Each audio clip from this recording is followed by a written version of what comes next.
देश जो है ना सबसे ज्यादा कंड्यूसिव देश है। पिछले 10 साल में जितना देश बदला है उतना 100 साल में नहीं बदला होगा। आइडिया बहुत अच्छा भी हो और इरादा भी बहुत मजबूत हो तो भी चांसेस है कि आपका बिजनेस फेल हो जाए। कई बार क्या होता है, प्रोडक्ट आप ले आते हो, कस्टमर बोलता है अच्छा है लेकिन मुझको चाहिए नहीं। हम काका को सीईओ नहीं बनाते। Man power can make you super power.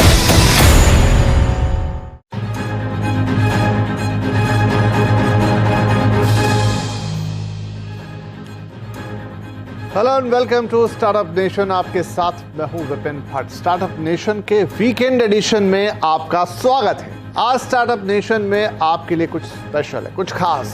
जाने माने motivational speaker, business leadership coach और बड़ा बिजनेस.com के फाउंडर विवेक बिंद्रा ने से हमने लिया है ढेर सारा स्टार्टअप ज्ञान। इस बातचीत को बहुत ध्यान से सुनिएगा क्योंकि इसमें हमारे स्टार्टअप गुरु ने बताए हैं एक सक्सेसफुल स्टार्टअप के सारे गुर। तो आप भी देखिए, सुनिए, समझिए और स्टार्टअप कीजिए।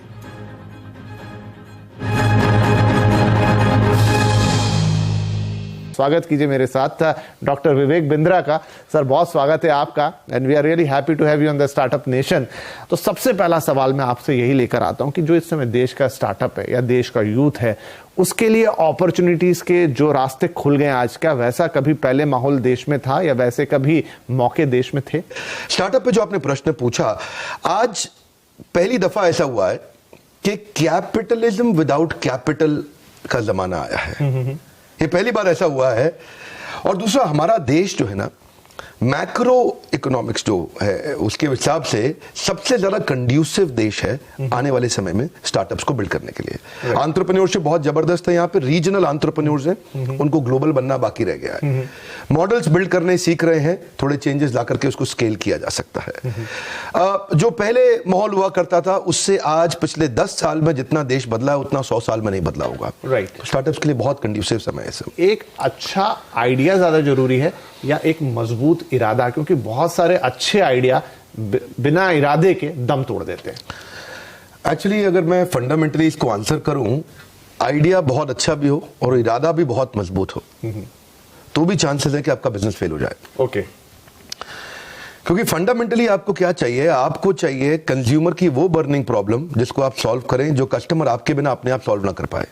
ठीक है। पहला फंडामेंटल ये होना चाहिए। अगर आप दुनिया की कोई भी बेस्ट ऑर्गेनाइजेशन को देखें जिसने मोनोपोली क्रिएट करी है मार्केट के अंदर, उसने 2 प्रश्नों का उत्तर दिया है। पहला, कस्टमर की बर्निंग प्रॉब्लम क्या है। दूसरा, ऐसे कैसे सॉल्व करूं कि कस्टमर मेरे बिना अपने आप सॉल्व ना कर पाए। दूसरा थोड़ा लंबा स्टेटमेंट है तो रिपीट करूंगा, ऐसे कैसे सॉल्व करूं कि वो मेरे बिना अपने आप ना कर पाए सॉल्व। ओके। तो वहां से उसके बाद फिर उसको एग्जीक्यूट करने का समय आता है। उसके प्रोडक्ट्स लेने हैं, छोटा छोटा उसके एमवीपी जिसको बोलते हैं मिनिमम वायबल प्रोडक्ट। एमवीपी का साधारण भाषा में अर्थ हो गया कि क्या कस्टमर मुझको एडवांस देने को तैयार है जो मैं नया प्रोडक्ट लेके आ रहा हूं? क्या कस्टमर मुझको थोड़ा डिपॉजिट देने को तैयार है जो मैं प्रोडक्ट लेकर के आ रहा हूं? क्या कस्टमर लेटर ऑफ इंटेंट देने को तैयार है कि मैं आपसे खरीद लूंगा? क्या कस्टमर, क्योंकि कई बार क्या होता है, प्रोडक्ट आप ले आते हो, कस्टमर बोलता है अच्छा है लेकिन मुझको चाहिए नहीं। ये बात होती है। बिल्कुल। तो यही है कि तो जो मैं समझा यहां तक कि सबसे पहले आप प्रॉब्लम को आइडेंटिफाई करें, फिर उसका सॉल्यूशन आप निकालें और फिर ये देखें कि ये सॉल्यूशन कोई आपसे खरीदने के लिए तैयार है कि नहीं। राइट। बहुत अच्छा है। खरीदने के लिए तैयार कस्टमर, हाँ, इन्वेस्टर नहीं अभी। हाँ, कस्टमर। पहले कस्टमर को खरीदने के लिए मेरी कंपनी भी आएंगे बाद में लोग, लेकिन पहले कस्टमर खरीदने को कितना जल्दी तैयार है वो बहुत इंपॉर्टेंट है। क्योंकि देखिए, the dog will decide the dog food. Okay. आपने बहुत अच्छा खाना बनाया, आपने कुकुर को, उस पशु को कहा भाई कुत्ता आ जाओ यार प्लीज खाओ इसको, बहुत अच्छा बनाया मैंने, बहुत पैसा लगाया इसमें, बहुत पौष्टिक है आपके लिए, बट द डॉग में से नहीं यार मेरे को पसंद नहीं है ये खाना। Right. Let the dog decide the dog food. थोड़ा कठोर लगता है सुनने में पर बात बड़ी सरल है। आपका कंज्यूमर का प्रॉब्लम नहीं सॉल्व करना है, उसका बर्निंग प्रॉब्लम सॉल्व करना है। ज्वलंत समस्या नहीं। ये थोड़ा फर्क है इसमें। राइट। तो एक स्टार्टअप के लिए जरूरी है आइडिया ले आओ, इरादा भी ले आओ, लेकिन सबसे पहले एक तो पहले प्रॉब्लम को आइडेंटिफाई करो जो लोग खुद उसे सॉल्व नहीं कर पा रहे हैं, फिर आप उसका सॉल्यूशन लेकर आओ, फिर देखो कि सॉल्यूशन को ग्राहक मिलते हैं कि नहीं मिलते हैं। तो यहां से आपकी शुरुआत होनी चाहिए। जितना बड़ा प्रॉब्लम उतना बड़ा प्रीमियम। जी। अगर आपको देखिए, प्रीमियम 2 प्रकार से है। या तो प्रॉफिट के आपको दृष्टिकोण से प्रीमियम मिल सकता है या मार्केट शेयर के। जितनी बड़ी प्रॉब्लम सॉल्व करेंगे उतना बड़ा प्रीमियम मिलेगा। इसको बोलते हैं हैसल प्रीमियम। ओके। फोकस वहीं करना है सारा। आपने तो वो मूवी देखी अक्षय कुमार की पैडमैन, वहां जाके अमेरिका में क्या बोला, माय कंट्री बिग प्रॉब्लम, वही है फाउंडेशन। ओके, ठीक है। तो चलिए, आप अगर स्टेज पर आ गए तो पहचानेंगे कैसे, कैसे अपने आप को वो टेस्टिंग वाटर में कैसे डालेंगे, कैसे करेंगे कि नहीं भाई ये जो मैं कर रहा हूं ये ठीक है, अब यहां से आगे बढ़ना चाहिए, वो कैसे खुद को आइडेंटिफाई कैसे करेंगे? 7-8 चीजों का ध्यान रखना पड़ता है इसमें तो। अगर कोई बिजनेस को मैं आपको लिटमस टेस्ट करना है, आपने कहा टेस्ट कैसे करें, आइडेंटिफाई कैसे करें, कैसे पहचाने, समझे कि मैं ठीक कर रहा हूं कि नहीं कर रहा। पहला, जो आप बर्निंग प्रॉब्लम सॉल्व कर रहे हैं कस्टमर की, वो सॉल्व करते वक्त कहीं आप वो तो नहीं कर रहे जो बाकी सब पहले से कर रहे थे। That's an important question, right? क्योंकि वहां से आप जब तक आपका कंज्यूमर एडवांटेज और कॉम्पिटिटिव एडवांटेज दोनों साथ साथ चलेंगे। कॉम्पिटिटिव एडवांटेज क्या है? आसपास को देख के। कंज्यूमर एडवांटेज क्या है? मेरे कस्टमर को बड़े ध्यान से देख के। तो पहला चीज तो ये है कि जो आप प्रॉब्लम सॉल्व कर रहे हैं, ऐसा नहीं कि वो आप सेम चीज कर रहे हो जो सब कर रहे थे। दूसरा, जब आप करते हैं इसको सॉल्व करते वक्त आपको ये देखना है कि क्या मेरे बिजनेस में मैं कितनी जल्दी और किस क्वांटम पे पैसा वापस रिकवर कर पाऊंगा, जो मैं बेसिक इन्वेस्टमेंट इसके अंदर करने वाला हूं, जिसमें दो चीजें हैं, एक है नेगेटिव कैश फ्लो और दूसरा नेगेटिव मार्जिन। ओके। ये दोनों को संभालना जरूरी है, क्योंकि हम ना सर्वाइवरशिप बायस में फंस जाते हैं। आप लोग के न्यूज चैनल में, अखबारों में बहुत बढ़िया बढ़िया न्यूज आती है और उसमें जो सर्वाइव किए थे ओयो, हाँ, अक्सर सक्सेस स्टोरी आती है स्टोरी, और वो स्टोरी देख करके लगता है ये तो मैं भी कर लूंगा, ये तो बहुत आसान है। वो सर्वाइवरशिप बायस है। ओके। आप उसमें पीछे 10,000 लोगों ने ट्राई किया था तो एक आगे निकला है उसमें। उसको देख करके एकदम से अपने को नेगेटिव मार्जिन और नेगेटिव कैश फ्लो वाले बिजनेस में अचानक नहीं घुसना चाहिए। ओके। तो शुरू से, because expansion without margin is committing suicide. Okay. So unless आपके पास डीप पॉकेट्स हो, तो कोई भी आपके पास इन्वेस्टर आएगा वो देखेगा पहले कि बिजनेस में कंटिन्यूटी कितनी है, तो उसको बोलेंगे रेकरिंग रेवेन्यू मॉडल। तीसरा चीज, अगर आपके बिजनेस में कंटिन्यूटी नहीं है, रेकरिंग रेवेन्यू नहीं है, कोई ऐसी चीज जो आदमी बार बार खरीदेगा। अब शेव जो है आपको रोज करनी है, आपने रोज स्टूडियो पे आना है विपिन जी, आप शेव किए बिना कैसे आएंगे? नहीं आ सकते। तो अब वो रेजर है जो उसके लिए जरूरी है, उसको रोज खरीदना है। क्या आपका प्रोडक्ट ऐसा है जो साल, 2 साल, 5 साल में एक बार लेगा, या फिर वो एक ऑप्शन है कि कंपल्शन है कस्टमर के लिए? बहुत इंपॉर्टेंट चीज है। राइट। आपका प्रोडक्ट एक ऑप्शन है कि कंपल्शन है? आपका प्रोडक्ट ऑक्सीजन है कि नहीं है? फिर इसके बाद ये देखना है जो आपकी जो मार्केटिंग कैंपेन है उसमें influencer, decider, buyer, consumer, initiator कौन कौन है, यानी कि आपका डिसीजन मेकिंग यूनिट कौन है। ऐसा ना हो कि आप जिसके साथ जिसको माल बेच रहे हो वो डिसाइडर ही ना हो, डिसाइडर उसके बिहाफ पे कोई और हो, तो पैसा ज्यादा खर्च हो जाएगा। प्रेस्टीज ने किया था अच्छा काम, एक बार मास्टर स्ट्रोक खेला था, चेस खेलता होगा जरूर, जैसे क्या बोलते हैं शय और माद, जो बीवी से करे प्यार वो प्रेस्टीज से कैसे करे इनकार। राइट। दोनों को पकड़ लिया। अभी पत्नी बोले पति को प्रेस्टीज दिलाओ, बोले नहीं तो तुम प्यार नहीं करते मुझसे। बिल्कुल। तो आपको initiator, influencer, decider, buyer, consumer सबका ध्यान रखना पड़ेगा। कंज्यूमर के फीडबैक लेने की तैयारी करनी पड़ेगी, इसको बोलते हैं इंप्रूवमेंट साइकिल। अगर आप फीडबैक की तैयारी नहीं कर रहे, क्योंकि कस्टमर सिग्नल देता है, अच्छी कंपनी, अच्छा ब्रांड प्रोडक्ट बना देता है। I'll say that one more time, क्योंकि मैं गोल्डन स्टेटमेंट दोबारा बोलता हूँ। कस्टमर सिग्नल देता है, अच्छा ब्रांड प्रोडक्ट बना देता है। जब कस्टमर सिग्नल देता है, कमजोर ब्रांड उसको इग्नोर कर देता है। कस्टमर आपसे वही मांगेगा जो कोई नहीं दे सकता, और अगर आपने वो दे दिया, हाईएस्ट हेडरूम ऑफ ग्रोथ है, क्योंकि वो कोई दे ही नहीं सकता। सो आपको ढक्कन खोलना पड़ेगा। अपन क्या बोलते हैं, मेरी ट्रेनिंग प्रोग्राम में बोलते हैं कि जितना ढक्कन मोटा उतना धंधा छोटा। You got to start asking the solution oriented questions. जब आप फंडिंग की तैयारी कर रहे हैं, जब आप अपने इन्वेस्टर की तरफ जा रहे हैं, तो आपको कैसे वो तैयारी करनी चाहिए ताकि आपका जो तीर है वो निशाने पे लगे जाके? बहुत अच्छा। देखिए, इन्वेस्टर के पास जाने से पहले कुछ चीजों को इंपॉर्टेंट समझना है आपको। इन्वेस्टर उस बिजनेस में इंटरेस्ट नहीं लेता जो ट्रांजैक्शनल है नेचर में। ओके। जिसमें माल दो पैसा लो, माल दो पैसा लो। अगर आपका बिजनेस का फॉर्मेट जीव जीवस्य जीवनम शास्त्रों में बताया गया है, जब एक जीव का जीवन दूसरे जीव के जीवन पर निर्भर होने लग जाए, जिसको बोलते हैं इकोसिस्टम।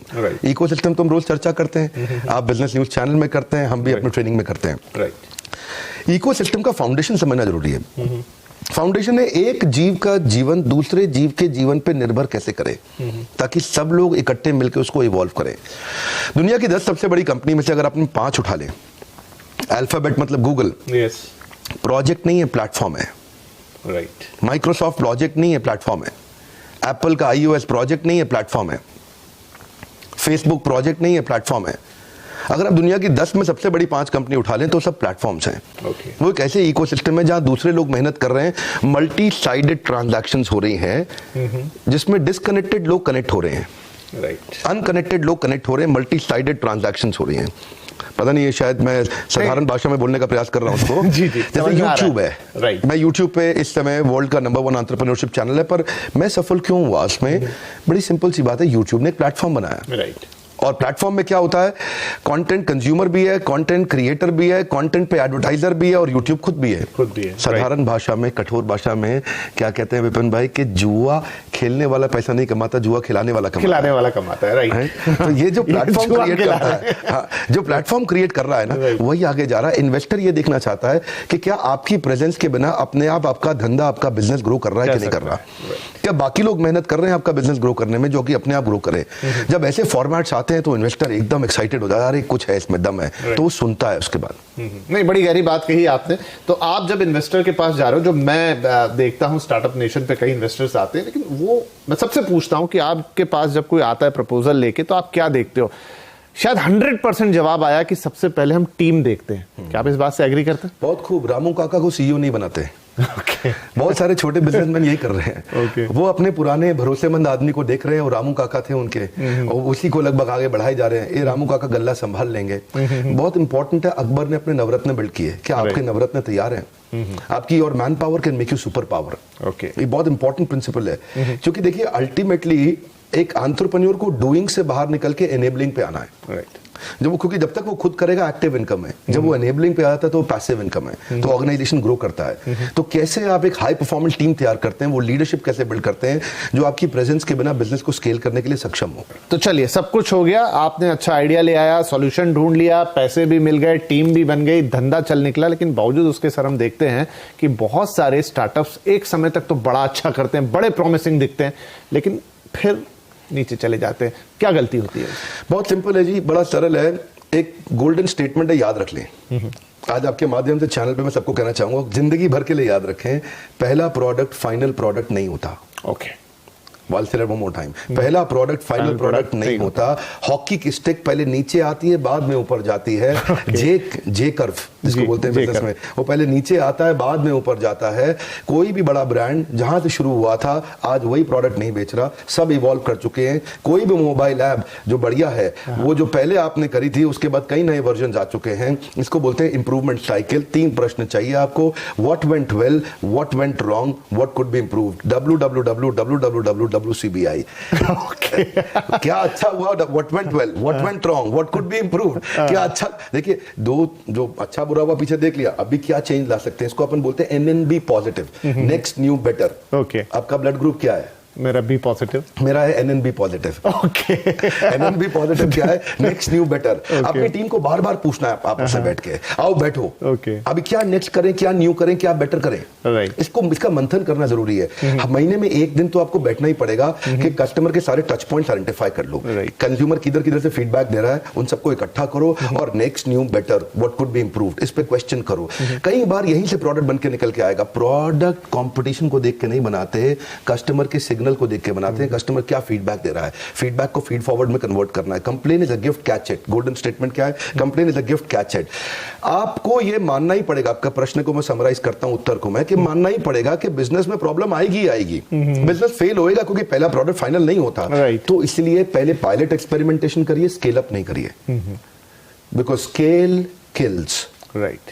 एकदम स्केल नहीं करना कभी भी, स्केल किल्स। एकदम पट पट पट पट बिजनेस बड़ा करें। बड़ा बिजनेस में पहले बिजनेस खड़ा करेंगे, बाद में बड़ा करेंगे। हम आपका शुक्रिया कहेंगे, बहुत बहुत शुक्रिया कि आप स्टार्टअप नेशन में आए आज हमारे स्टार्टअप गुरु बन के, और इस खास स्पेशल एपिसोड में आपने हमारी जो यंग एस्पिरेंट जनता है देश की, जो स्टार्टअप करना चाहती है, कुछ बड़ा करना चाहती है, उनको एक मजबूत इरादा दिया। बहुत बहुत शुक्रिया हमसे बातचीत करने।